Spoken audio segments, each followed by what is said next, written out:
Hey, it's Tucker Carlson. This spring, word began to circulate in Washington that the House Oversight Committee, under its new chairman, Congressman Jamie Comer, had discovered criminal behavior after reviewing thousands of pages of the Biden family's bank records. Now, publicly, to the extent they responded at all, the White House dismissed the investigation as, of course, politically motivated. In any case, irrelevant. Hunter Biden was an adult, so his business dealings had nothing at all to do with his father, in this case, the President of the United States. But in private, everybody understood it wasn't quite that simple. There has long been overwhelming evidence that Joe and Hunter Biden's financial lives are not separate at all, but deeply intertwined. On Hunter Biden's laptop, there's a suggestion that the two of them even at one point shared a bank account. And of course, Hunter Biden wrote himself that he kicked back cash from his foreign business deals to his father. He wrote that bitterly. So the Oversight Committee's investigation was potentially a disaster for the White House, a scandal, possibly even the prelude to criminal charges. So in order to get ahead of all of that, Joe Biden's handlers did the one thing they could do. They set up an MSNBC interview to preemptively whitewash whatever Jamie Comer might find. Here's the result of that. This aired on May 5th. Sir, there is something personal that's affecting you. Your son, while there's no ties to you, could be charged by your Department of Justice. How will that impact your presidency? First of all, my son's done nothing wrong. I trust him. I have faith in him. And it impacts my presidency by making me feel proud of him. Okay, time for the master class. For free, you can audit it. Here it goes. Sir, showing appropriate respect, says the shill, there is something personal that's affecting you. Note the wording. Personal, not of public concern, nothing law enforcement might be interested in, but personal, a sad family tragedy. That's the framing. And then this, a sentence choreographed to the letter. Your son, while there's no ties to you, could be charged by your Department of Justice. Got that? Well, there's no tie to you. So the answer is, in fact, in the question. Whatever Hunter Biden goes down for, and we know he is going to be charged because MSNBC said so, but when that happens, that's Hunter's problem. It's got nothing to do with Joe Biden. Rest easy, America.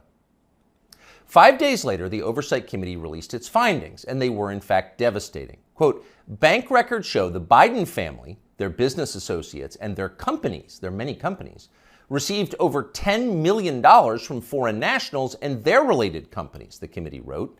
Investigators had, quote, identified payments to Biden family members from foreign companies while Joe Biden served as vice president and after he left public office. So actually there was something there. It was a scandal. Racketeering, money laundering, wire fraud, those are some of the crimes the Bidens seem to have committed, in addition, of course, to selling out the United States for cash. So what would happen to them? Well, Donald Trump had an idea, quote, they'll hit Hunter with something small to make their strike on me look fair. Trump wrote that about 2 weeks ago, and it turned out those were prescient words. This morning, Hunter Biden pleaded guilty to pretty much nothing. Biden pled to 2 misdemeanor tax evasion charges, then entered a diversion on a federal gun charge. That's it. As far as Merrick Garland's Justice Department is concerned, Hunter Biden is done. There was no pre-dawn raid carried live simultaneously on CNN. There was no perp walk, no handcuffs, no press conference. Above all, there was no felony. Hunter Biden, who broke federal gun laws, can still carry a gun. It's like it all never happened. In fact, the Justice Department just baptized Hunter Biden, a lifetime of sins washed away in an instant. It was a secular miracle.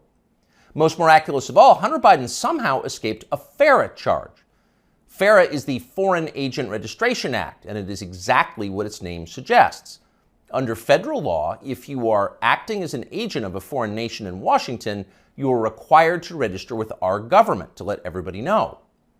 Well, for decades, pretty much nobody in Washington did register under FARA, and precisely no one was ever prosecuted for it. No one. But starting several years ago, the Justice Department began sending people to prison on FARA violations. The official explanation was, we're cracking down on foreign influence in Washington. And of course, privately, everyone in Washington laughed. They knew that was absurd. In fact, it's the opposite of the truth. Foreign powers have never had more power in Washington. Their agents are everywhere, in every federal agency and throughout business. down to and including in executive positions at various social media companies. The Biden administration knows all of this, and it's not a problem. In fact, it's their policy. From the administration's perspective, the concerns and the demands of, say, the Chinese government, or particularly the Ukrainian government, are far more important than the needs of American voters. We're cracking down on foreign influence. Please.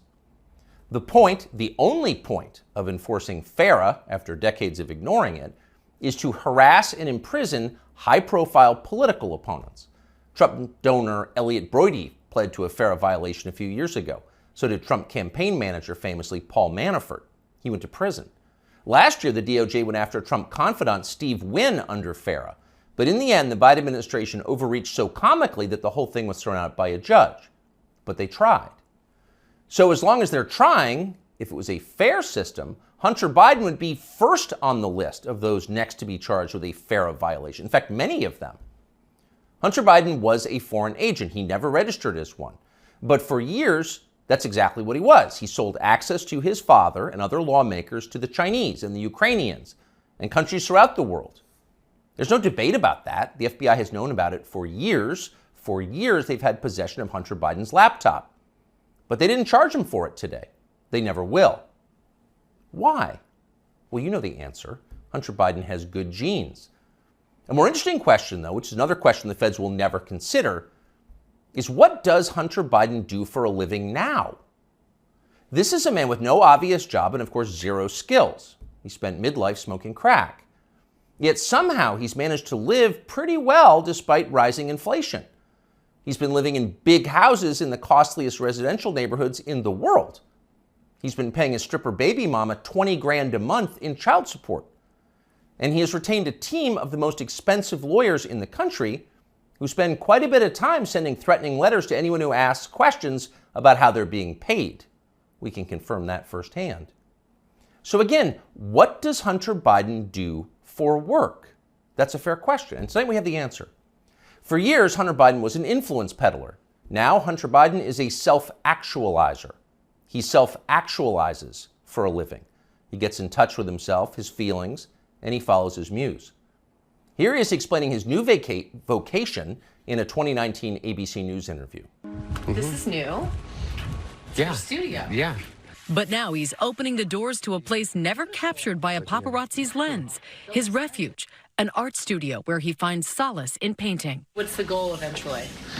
No goal. That's the perfect part about it. It literally keeps me sane. His refuge, far from the paparazzi's lens. In other words, we're not the paparazzi, we're ABC News. What's the goal of this? Your refuge. There's no goal, he says, grinning with those fake teeth. It just keeps me sane. But actually, there was a goal. And if you didn't know what a virtuous person Hunter Biden was, you might think it looked a lot like money laundering. 2 years after that interview, Hunter Biden was selling prints of his art. And to be clear, just the prints, not the, quote, art itself, but effectively photocopies of it for $75,000 a pop. Apparently, Hunter Biden moved 5 of these repros in just days. That's $375,000 in less than a week for signing copies of your fake art. As for the paintings themselves, childish self-indulgent blots, those sold for $500,000 apiece. So the question is, who bought them and why? It'd be interesting to know. There's a story there for sure, but of course we have no right to know. There's no public policy implication. It's not like Hunter Biden's finances have anything to do with his father's finances. Meanwhile, once his father did become president, corporate publisher Simon & Schuster lined up as well to pay Hunter Biden's bills. According to news reports, Simon & Schuster gave Hunter Biden millions of dollars for his highly selective account of his wholly unaccomplished life. And then the publisher lined up brainless celebrity endorsers like Dave Eggers and Stephen King to promote it. King, who apparently will say anything if it helps the party, called Hunter Biden's silly manuscript a, quote, harrowing and compulsively readable memoir. And then Stephen King described Hunter Biden himself as beautiful. Needless to say, the book sold miserably, but Hunter Biden got to keep the millions, and that was the point. And so on. This kind of thing apparently happened a lot. Again, there seems to be a story here, and we think it's probably worth learning a lot more about it and bringing it to you. In the coming weeks, we will. In the meantime, though, the question is, what can we learn from Hunter Biden's plea deal today? First off, the obvious. For the children of the people in charge, there are no penalties. There are only upsides. They're princelings. They can do what they want. You are not. Therefore, you can't. So don't get any ideas about cheating on your taxes or violating federal gun laws unless you want to celebrate next year's Father's Day through the glass in the visitor's room. The rules definitely apply to you, including rules you don't yet know exist. But there is also a deeper lesson here, a more disturbing one. What we're watching through Hunter Biden's life and through the Biden administration, now entering its third year, is the total inversion of virtue. What was once considered admirable is now derided as stupid, if not racist. That would include achievement, intelligence, honesty, self-control, humility. Those are features of the old America. Those were yesterday's virtues. They are gone. In their place, all that we once considered contemptible and repulsive, we're told to worship that now. Here's a small example, but we think a revealing one. In addition to his many other sins, Joe Biden has hired what has to be the single dumbest, nastiest, most dishonest, most ridiculous person he could possibly find for the very public position of White House press secretary. There's a point to it, of course. It was a humiliation exercise. It was designed to degrade the country and dispirit the rest of us.